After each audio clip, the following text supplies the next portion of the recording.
When we started out, I think the first month we sold 3 guitar picks. Oh, really? Yeah. Picks? In the whole month. Hi everyone, I'm Dave. I have a big challenge next week. I have interview with my friend Glen, and he is the owner of guitar store. So right now I'm so nervous, but I'm trying to remember some question correctly and make sure he can understand what I'm talking about. So let's go.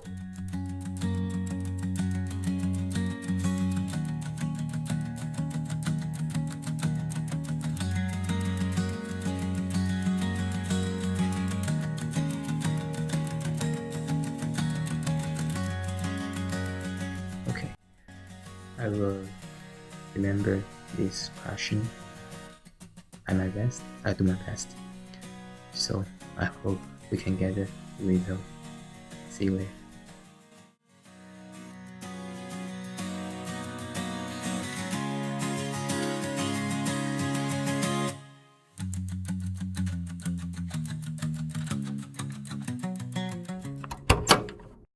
Hello everyone.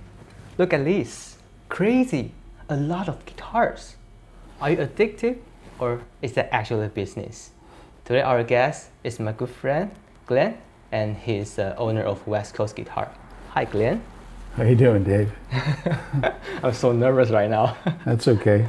Okay, in the beginning, how to start your own business? Like, what is your motivation to start your own business? My motivation, I always liked guitars. And so I played in bands. And I realized that you can play guitar, but some are good, some are bad. So You mean quality? quality-wise, it wasn't fun. Like, I learned on a very cheap guitar. Yeah. My father bought me a really cheap guitar, and I'm learning, and I'm like, this is painful, Yeah. So I realized at a young age that quality instruments are what it's all about. So basically, when I started the music store, I was working with different bands, rock bands, traveling, doing sound for bands, because I wanted to stay in the music business, but I didn't want to play disco music. So I was like, I'm not playing disco music. So I got into doing sound for concerts.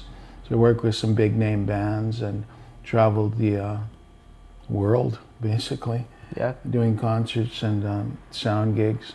Worked with a lot of cool artists, met a lot of cool people. And I also got to hear a lot of cool guitars.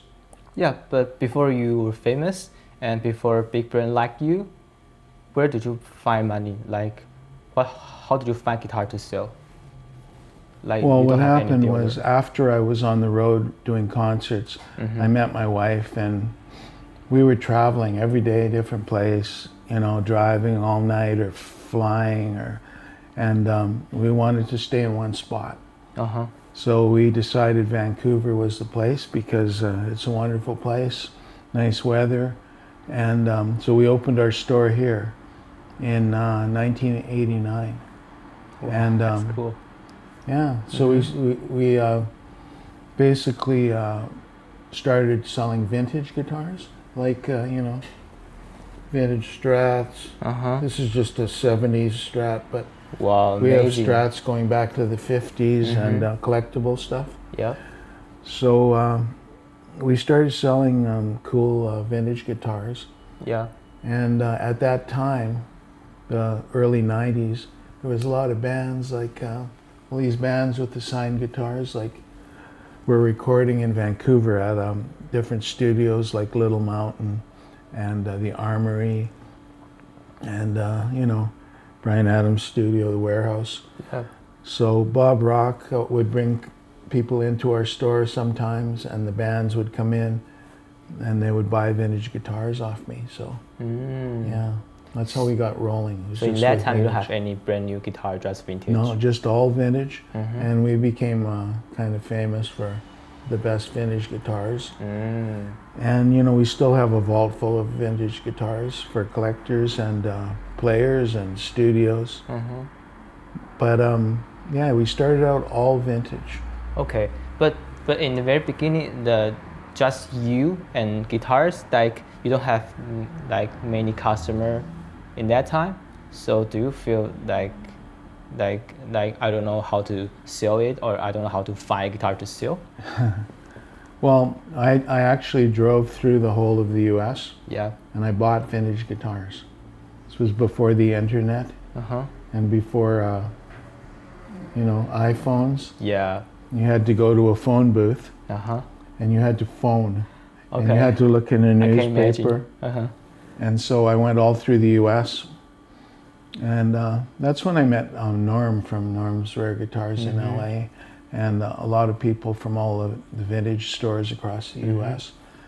And we'd go to swap meets, we'd go to used guitar stores and newspaper ads. We'd buy all the vintage guitars we could find. Mm. Thinks you love vintage guitar. So is that you love this vintage guitar? Can you play a little bit? This guitar? Yeah. Well, put it this way. You can introduce a little bit. This is what is this? It's like a 74 Strat. Looks like big headstock, maple board. This guitar's it's not super vintage, but it's vintage. It's 70s. We have guitars going back to the first year, like the 50s, and so it's Yeah, you can play a bit.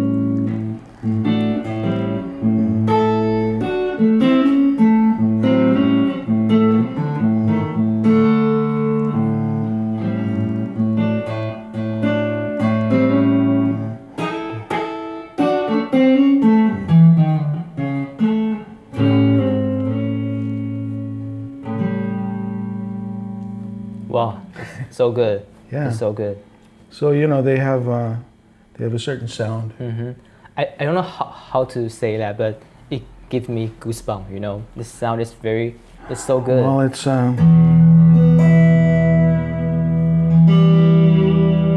Yeah, dynamics good.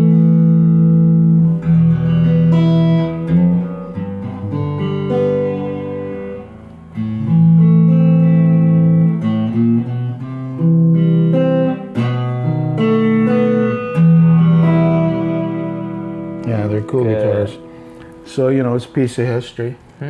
Collectible. So we sell a lot of collectible guitars that kind of tend to Yeah. hold their value. They're not the cheapest guitars in the world, but they're very good value. Yeah. Same with these guitars back here. Wow, Tom Anderson. So, as well as selling some of the best vintage guitars, we also handle the best new guitars. Yeah. So when you start sell a brand new guitar? Well, what happened was, like I said, we sold vintage guitars first. Yeah. And then there was 5 or 6 stores across the street from us in Vancouver. And slowly they started closing. So a store would go, you know, it's a tricky business, the music business. Yeah. So if a store is not managed properly or they're not financially set up, you can have issues. So stores close. And they come and go. And we're lucky, like I say, we've been around since the 80s and still have a great reputation, obviously. We're still here, right? Yeah. So, yeah. So the stores across the street from us have eventually kind of just one at a time closed. So all the stores that were there were selling new product. We were selling all the vintage. So all the rock stars would come to our store. Okay. Everybody would look across the street and go, oh, wow, what are all these rock stars doing over at West Coast Guitars, right? Yeah. So it's, but what happened eventually was the stores closed across the street. And then the companies, the new companies, Yeah. started coming to us and saying, well, why aren't we doing business with you? Ah. And I'm like, well, when I opened, you didn't want to give me any business. So now. So now I want what I want, when I want, on my terms. And that's the way it's been ever since. We've been a specialty shop, so we hand pick our guitars. And it's worked out that we're basically selling the cream of the crop of guitars and amplifiers right now. The best names in the business, from Tom Anderson, John Suhr, Bill Nash, and of course, Lot of good we're a yeah. big Gibson custom dealer. So we get made-to-measure Gibsons, we get hard-to-find Gibsons, limited editions. That's kind of what we go for. And special pieces for the discerning buyer. Yeah, but I think you say like everything is like very easy. But I want to know, have you ever want to like burn this store down and just go to the beach? Like, what is the darkest day for you?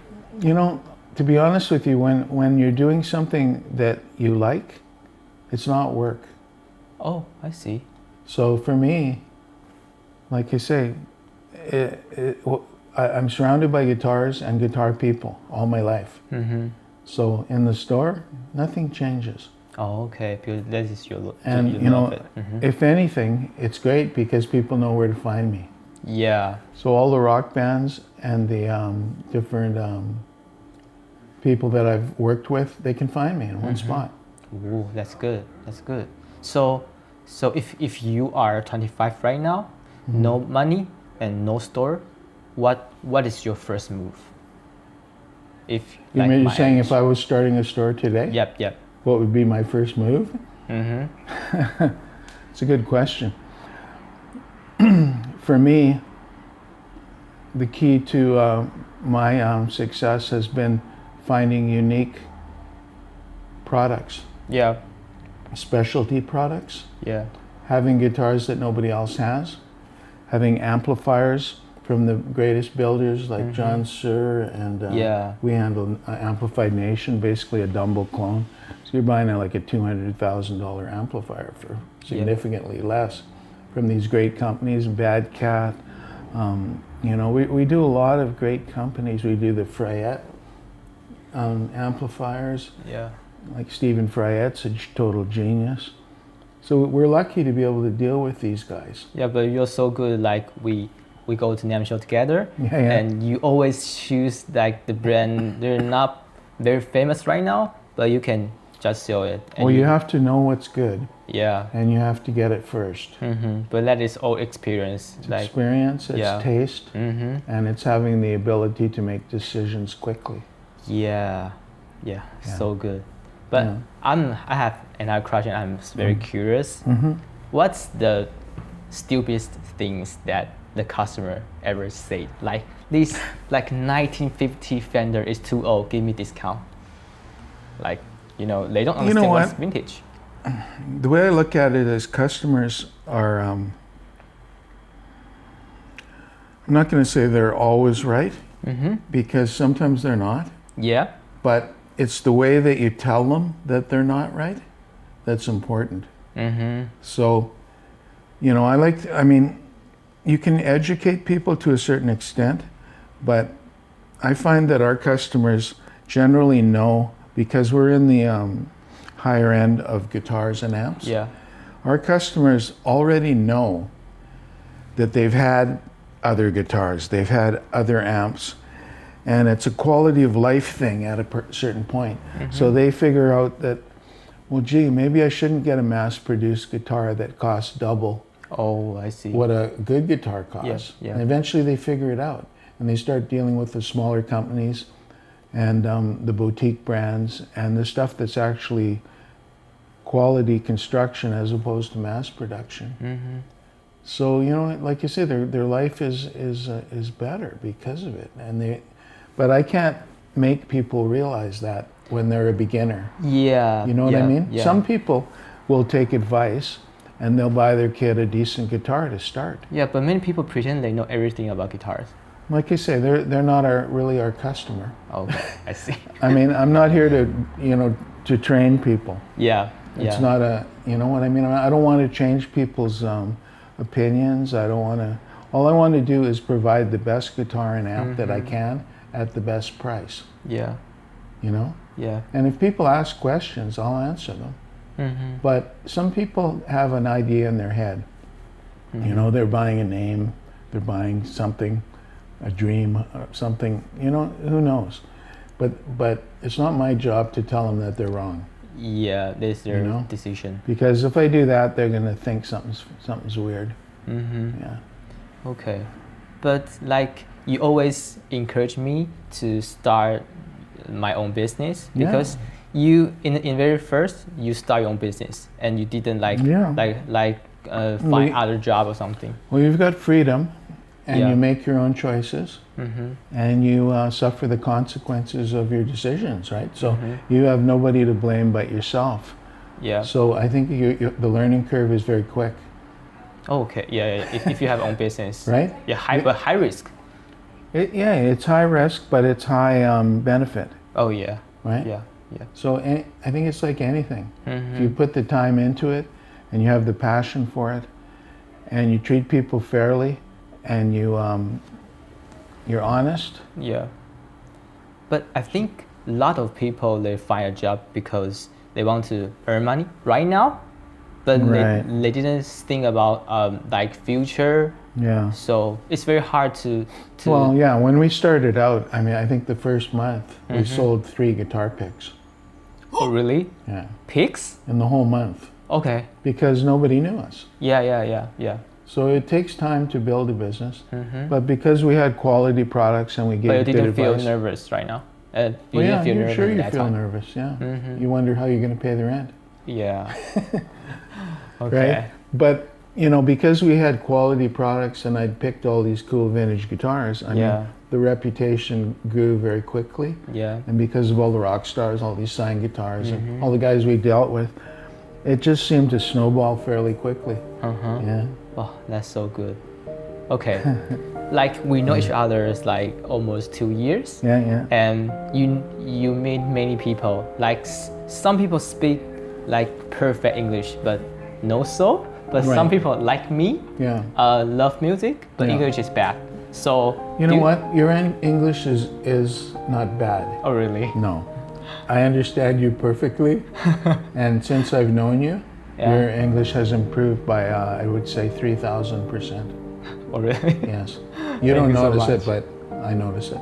Okay, because I built up this channel is because I want to encourage a lot of people like me. Yeah. English is not their native speaker, Yeah, I but get it. they still want to like go out. Yeah. Well, you know that we have customers from all over the world. Yeah, We have friends everywhere. yeah. But You know? but it's very good. Like some Japanese or some Korean, they English is not good, but because they love music and they will try to That is the common language, Yeah, so good. right? Okay. Like we have customers, you know, from everywhere, man. And it doesn't matter. Language is secondary. It's just Passion for the instrument is first. yeah, so good. That's where we have common. Right? Yeah. Like For sure. how we be a good friend is because we love music. Well, for sure, man. Yeah, thank you, Glen. Thank you for coming. Always good to see you, Dave. Yeah, thank and you for- best of luck with your channel. And I Yeah. know you'll do great because you're a smart man. Thank you so much.